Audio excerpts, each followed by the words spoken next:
Vamos lá. Deixa eu só colocar aqui. Mas aí você vai interagir comigo, tá bom? Porque tá só nós duas. Tudo bem? Vou ajeitar meu som, tá ruim, peraí. Tenta só aumentar um pouquinho o som do seu, porque tá bem baixinho, não tô ouvindo. Tá melhor? Fala de novo. Tu tá me ouvindo legal? Aham, agora eu tô. Deixa eu botar aqui para compartilhar. Dá pra ouvir? Bem baixinho, tá um pouquinho longe, mas dá dando para ouvir. É porque isso é muito ruim. Então, vamos lá. Eu só vou ter 15 questões, porque era 15 minha e 15 da Valéria, tá? Então, assim, a gente vai falando um pouquinho sobre cada uma, tá? Qualquer coisa, qualquer dúvida, é só falar, tá bom? Deixa eu só dar um recadinho aqui rapidinho.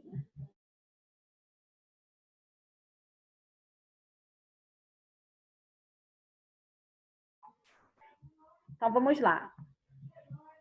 Uma doença considerada um problema de né, de problemas de saúde devido à sua morbimortalidade, bastante relacionada com as condições precárias, né, de vida, em um estado inicial. É confundida por leigos como gripe, bronquite, alergia respiratória, retardo do diagnóstico que agrava, né, o estado do doente e o processo da disseminação do bacilo.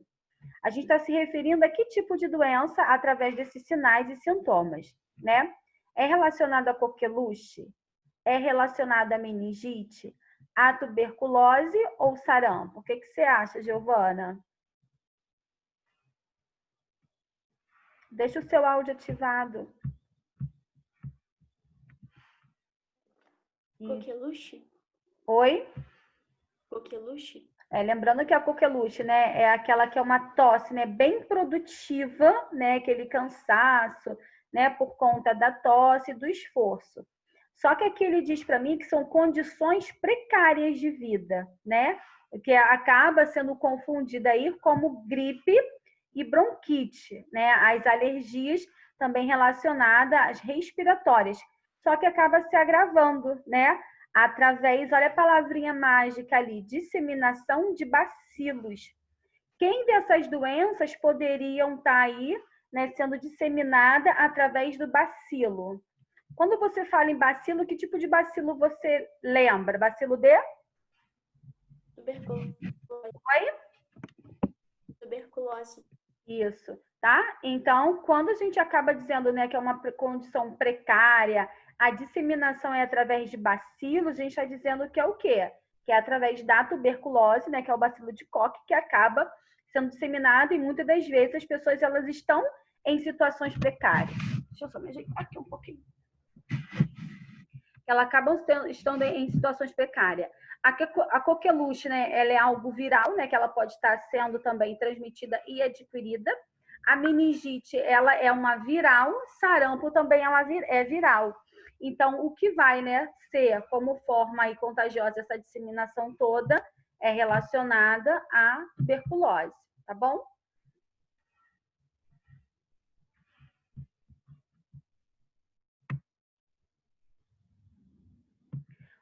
O cuidar da criança desnutrida com diarreia desidratação envolve, exceto, tá? Eu tenho uma criança que ela está desnutrida, né? Qual delas não faria parte, né? Exceto fototerapia, né? Lavagem das mãos ou higienização das mãos, pesar diariamente entre os horários das dietas, utilizar luva de procedimento a cada troca de fralda. Qual dessas aí não faria parte, né? Não faz parte, né? Quando a criança ela acaba apresentando um quadro de desnutrição, Giovana? Fototerapia. A fototerapia. Quando eu falo de fototerapia, está relacionada a que tipo de doença?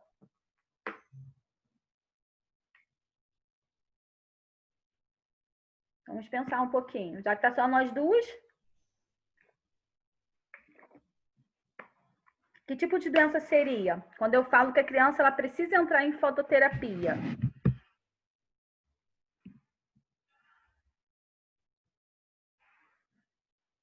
Deixa eu melhorar, então. Você prefere que eu vá falando e dando a resposta ou você quer participar?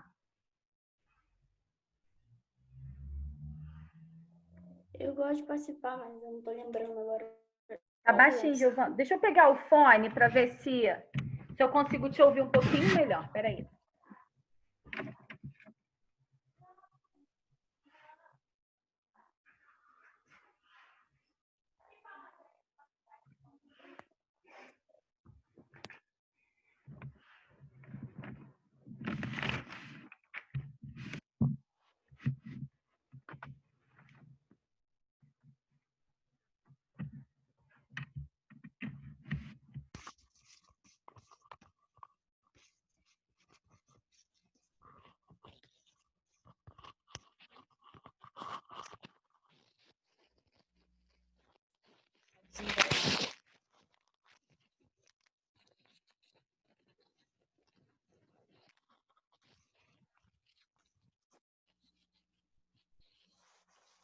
Sabe qual doença seria essa, Giovana? De fototerapia? Que tipo de doença a gente pode estar associando? Ictericia? Oi? Ictericia?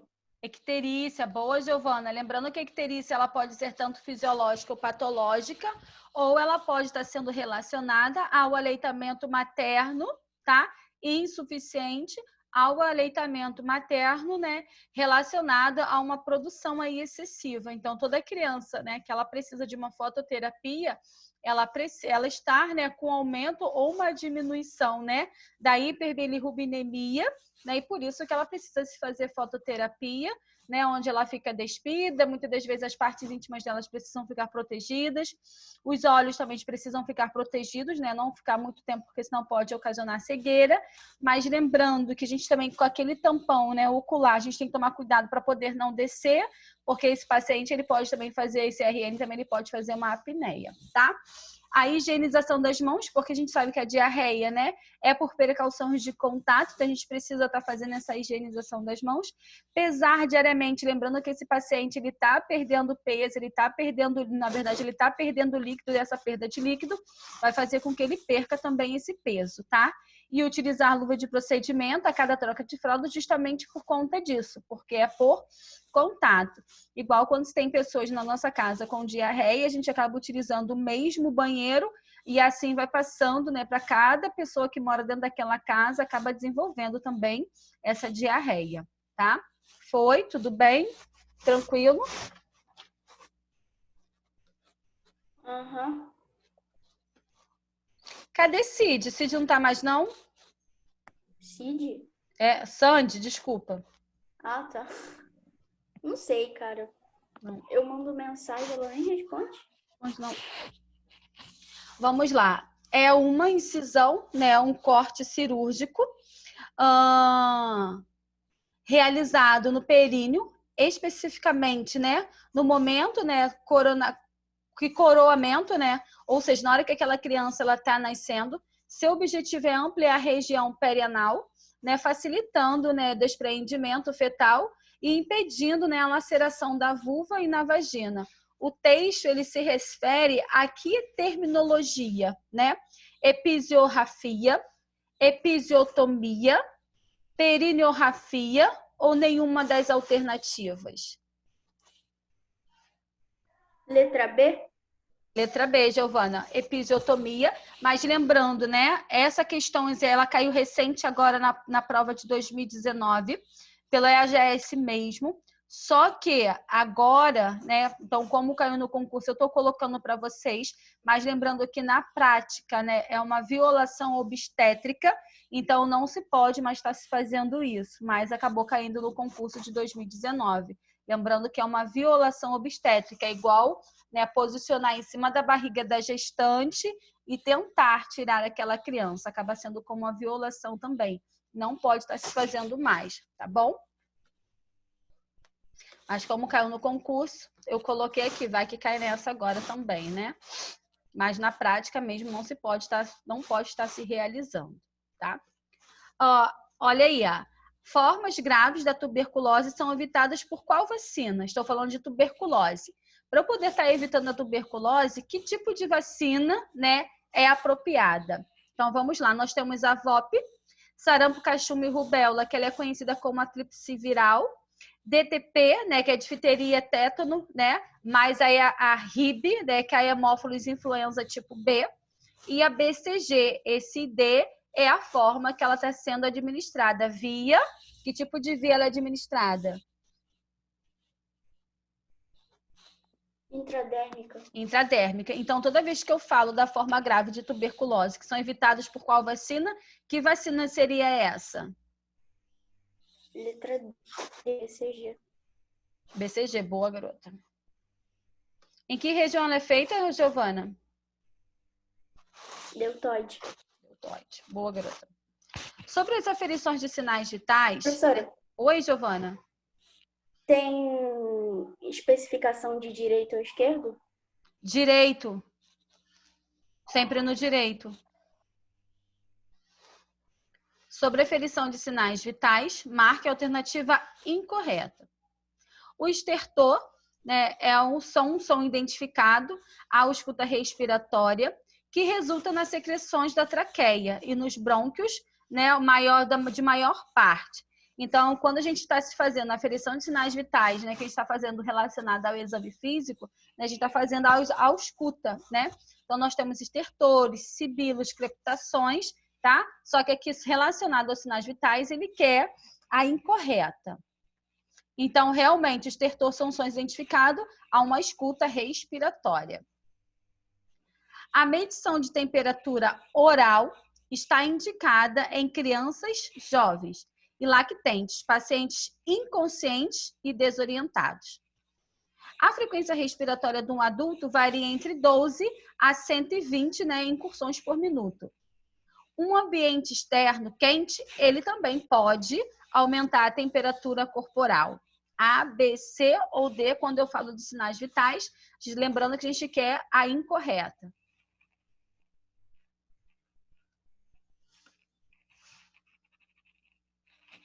Quer que eu abaixe? Letra B. Boa, letra B, né? A medição de temperatura oral está indicada em crianças, jovens e lactentes, pacientes, pessoas inconscientes. Claro que nos sinais vitais a gente não coloca na boca, né? O local mais indicado aí. Lembrando que realmente seria o reto, que é o local mais indicado, mas a gente não faz isso. A gente coloca o quê? Axila, né? Imagina uma criança, né? Ou um lactente, né? Um paciente desorientado, inconsciente, a gente tentar colocar um termômetro na boca. Vai dar muito ruim, tá?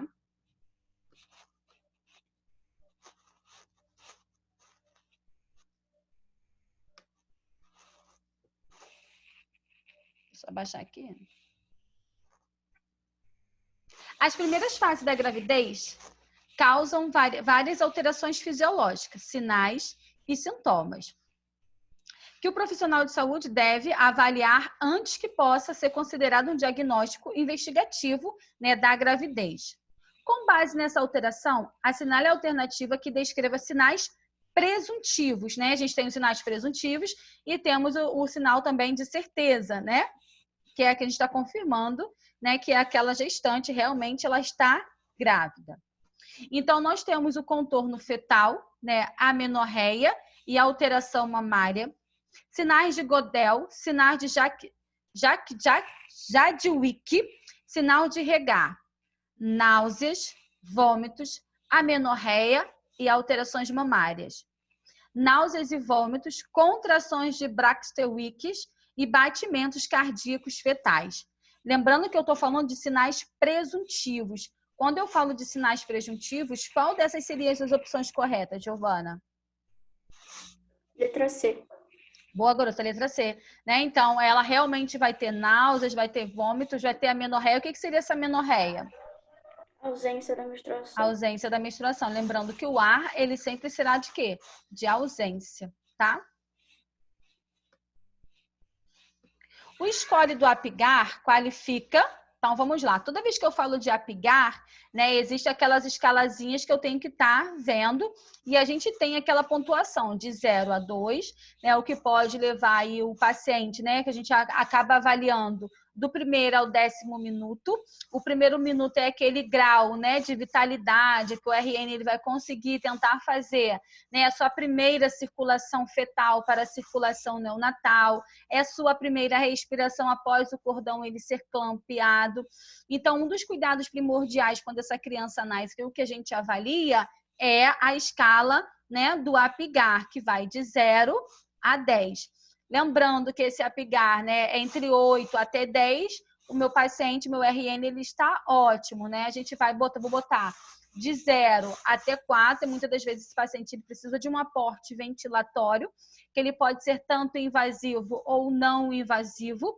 Invasivo é aquele que o paciente ele é entubado, e não invasivo, né, é a forma que a gente está ofertando de oxigênio aí para esse RN. Então, o score do APGAR, ele qualifica o quê? A temperatura, a frequência respiratória, pulso, coloração e o peso do neonato. Perímetro cefálico, perímetro abdominal, perímetro torácico, peso e tamanho do neonato. Frequência cardíaca, esforço respiratório, tônus musculares, irritabilidade, reflexa e coloração do neonato. Ou letra D, frequência cardíaca, frequência respiratória, perímetro cefálico, perímetro abdominal e peso do neonato. Qual dessas seriam as opções? Letra C. Boa, Giovana. É a letra C, que a gente acaba utilizando aí a frequência cardíaca, esforço respiratório, tônus musculares, irritabilidade, né? Muitas das vezes tem aí a coloração, tá? E a gente acaba fazendo isso, avaliando o neonato. É onde a gente acaba colocando os scores de 0, né, a 2. Depois é só a gente somar e a gente vai ver quanto que tá. Ok? Boa, Giovana. Deixa eu só falar com a Valéria aqui, que ela tá me mandando.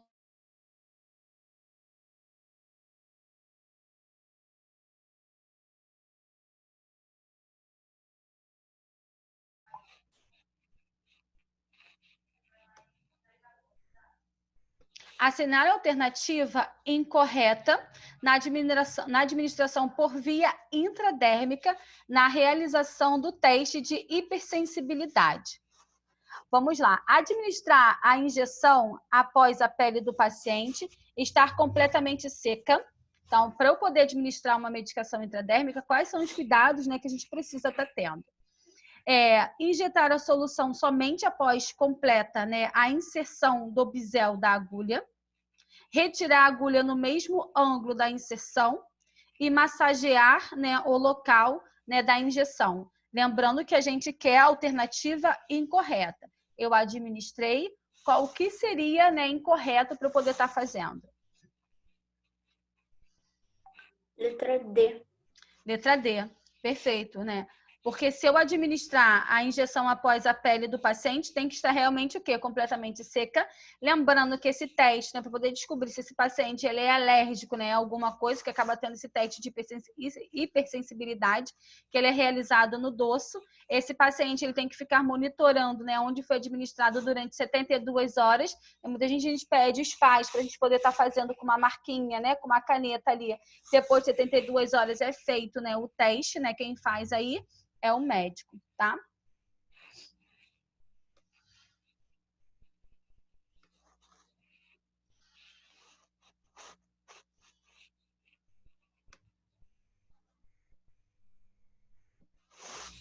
O medicamento a ser utilizado para a pessoa tomando na quantidade correta, a dosagem errada transformará a ação do remédio, tornando-se tóxico no organismo. Em relação à intoxicação medicamentosa, marque a alternativa incorreta. Oferecer leite à vítima, encaminhar a vítima ao hospital, provocar vômito somente se a vítima estiver consciente, investigar quais os medicamentos e a qualidade, né, e há quanto tempo foi ingerido. A, B, C ou D. Lembrando que a gente está falando de intoxicação medicamentosa. E a gente está pedindo, será tornada a quantidade a alternativa correta. Letra A. A letra A. Eu confesso, né, que assim, lembrando que o leite, né? Lembrando que a dosagem errada transformará a ação do remédio, tornando-se tóxico ao organismo. Em uma relação, a intoxicação medicamentosa marca a alternativa incorreta. Eu poderia até o quê? Provocar também o vômito somente se a vítima estiver inconsciente. Lembrando que dependendo do que foi feito, né, do que foi administrado a medicação, essa medicação ela pode voltar e queimar também todo o esôfago a partir do momento que a gente acaba também induzindo a um vômito. Então, a gente precisa tomar cuidado relacionado a isso. Como foi uma intoxicação medicamentosa, né, e ele pede, né, a quantidade correta, a dosagem errada, então o que eu faço? Qual seria a minha alternativa à incorreta? Realmente seria oferecer leite, porque é uma intoxicação medicamentosa e o leite faz com que absorva muito mais rápido no organismo do que até mesmo provocar aí uma êmese, né? Induzir aí um vômito, lembrando que ele pode, sabe, quando você vomita, né, de novo, ele pode voltar, mas ele vai queimando todo o seu esôfago. Então, realmente, a gente coloca como incorreta a opção do leite por conta da absorção, né? Quanto mais leite você beber, mais, né, a absorção ela será muito mais rápida, tá? Por isso que é errado sempre administrar leite. Existem algumas medicações que realmente elas são administradas com leite, né? São aquelas pessoas que acabam tendo a osteoporose da vida aí, que elas precisam tomar um remédio com leite e ficar em pé durante 30 minutos, tá? Mas isso é sempre recomendação médica.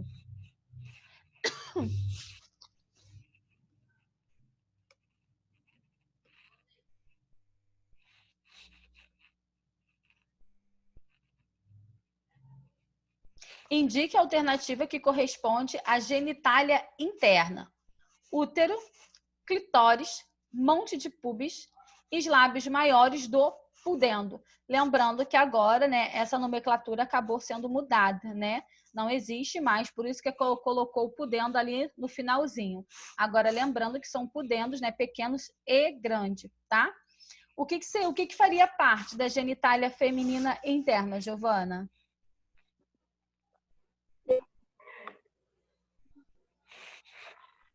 Eu não ouvi. Oi? Não ouvi. Ah, Né, clitóris é externo, né? Monte de pubis é em cima, né? É interno também e os lábios também. Né? O único que nos resta mesmo aqui é útero. Perguntinha molezinha, molezinha.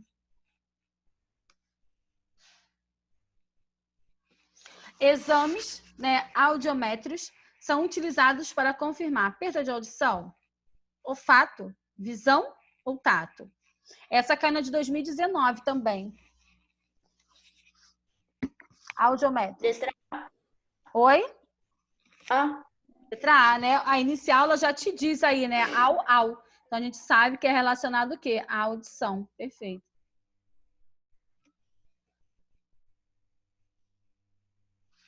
Bom, a infecção aguda pelo parênquima pulmonar, que comumente prejudicada a troca gasosa, em geral o prognóstico é bom para pacientes que possuem pulmões normais, em defesas adequadas antes do início da patologia descrita acima. Então, toda vez que se tem uma infecção aguda no parênquima pulmonar, esse paciente ele não consegue fazer essa troca gasosa eficaz, né? Ele não consegue fazer essa respiração aí eficaz. As hematoses que é feita nos meus alvéolos pulmonares, que tipo de doenças eu estou falando? Que tipo de diagnóstico eu estou falando?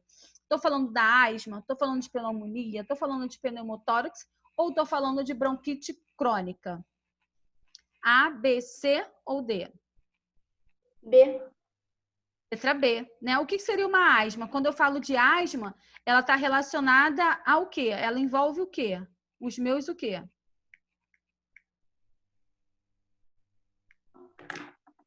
Pulmões também, né?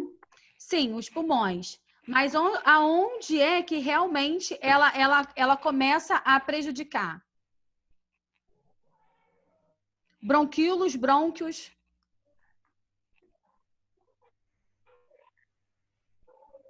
Eu acho que é naquela arvorezinha do pulmão que eu esqueci o nome. A árvore brônquica, né? Que aí ela acaba diminuindo ali a luz, né? Por conta das suas ramificações, por conta daquela secreção, né? Por conta do muco, então acaba se tendo ali um estreitamento. Então, toda vez que eu falo de infecção, né, no parênquima pulmonar, automaticamente eu vou estar associando quem? A pneumonia, pneumotórax, lembrando que é uma doença já adquirida, né, e associada que depois dessa pneumonia ele pode desenvolver uma pneumonia, uma pneumotórax, ele pode desenvolver um hemotórax dependendo, né, do seu quadro, né, o que foi evoluído. Então a pneumotórax é ar nos meus alvéolos pulmonares. Bronquite crônica, né, acaba sendo ali nas ramificações de estreitamento, é algo que acabou ultrapassando, né, os 3 meses, então por isso que a gente dá como bronquite crônica. E o que nos resta realmente é a pneumonia, porque ela acaba sendo o quê? Uma infecção, tá?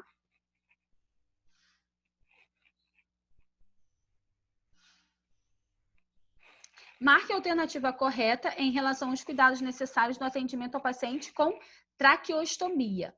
Então, o paciente está com traqueostomia. Quais são os cuidados que eu tenho que ter com esse paciente, né? Relacionado à traqueostomia. A traqueostomia nunca deve ser aspirada. Aspire o paciente sempre, né, por 60 segundos. Aspire a traqueostomia usando técnica estéreo.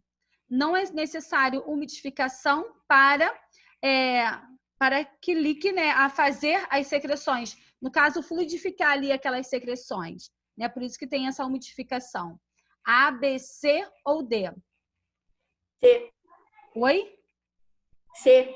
C. Né? Lembrando que é um procedimento invasivo. Né? Se eu for aspirar, né, com luva de procedimento, eu vou estar levando ali a proliferação de micro-organismo, é o que vai fazer com que esse paciente ele acabe piorando mais. Então, toda vez que eu for aspirar esse paciente, mesmo com traqueostomia ou com tubo que é de ventilação com suporte ventilatório, eu preciso fazer essa aspiração das vias aéreas superiores, né, com aí da traqueostomia, né, ou do tubo orotraqueal, eu preciso fazer de luva estéreo. É até quantos segundos? 15? Oi?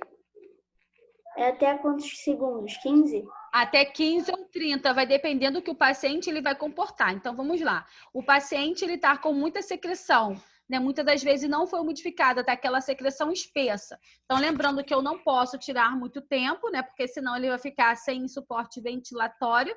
Então, eu coloco, aspiro e tiro, tá? Às vezes a secreção ela tá um pouco mais espessa, então eu vou demorar aí um pouquinho mais, mas o ideal é até 15. E a gente vai ter que estar sempre monitorando ali. Lembrando que quem faz essa aspiração não somos mais nós profissionais. Quem faz a aspiração é o fisioterapeuta, tá?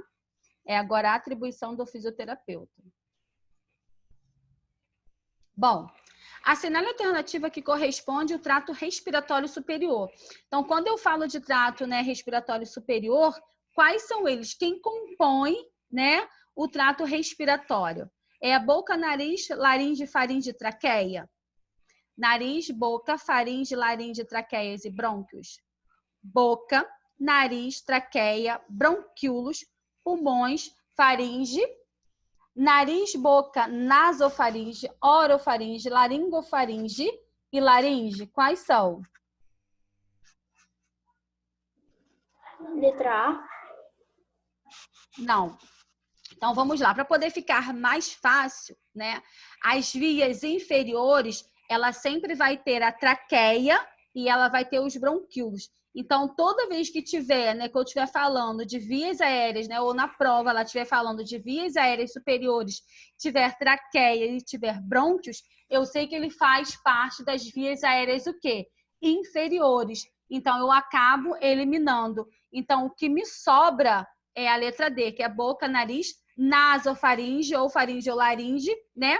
Que acaba sendo uma nomenclatura e a laringe. Então, tudo que tiver traqueias e brônquios, eu acabo eliminando porque ele faz parte do trato respiratório inferior. Isso aí a gente fala em adulto idoso, Giovana, não sei se você lembra, também não sei com quem você fez, mas a gente fala da condução, né, respiratória aí, né, condução tanto inferior ou superior, a gente comenta um pouquinho sobre isso, tá? Então, é a letra D. Toda vez que tiver brônquios e traqueias, você elimina, eles fazem parte do trato inferiores, tá bom?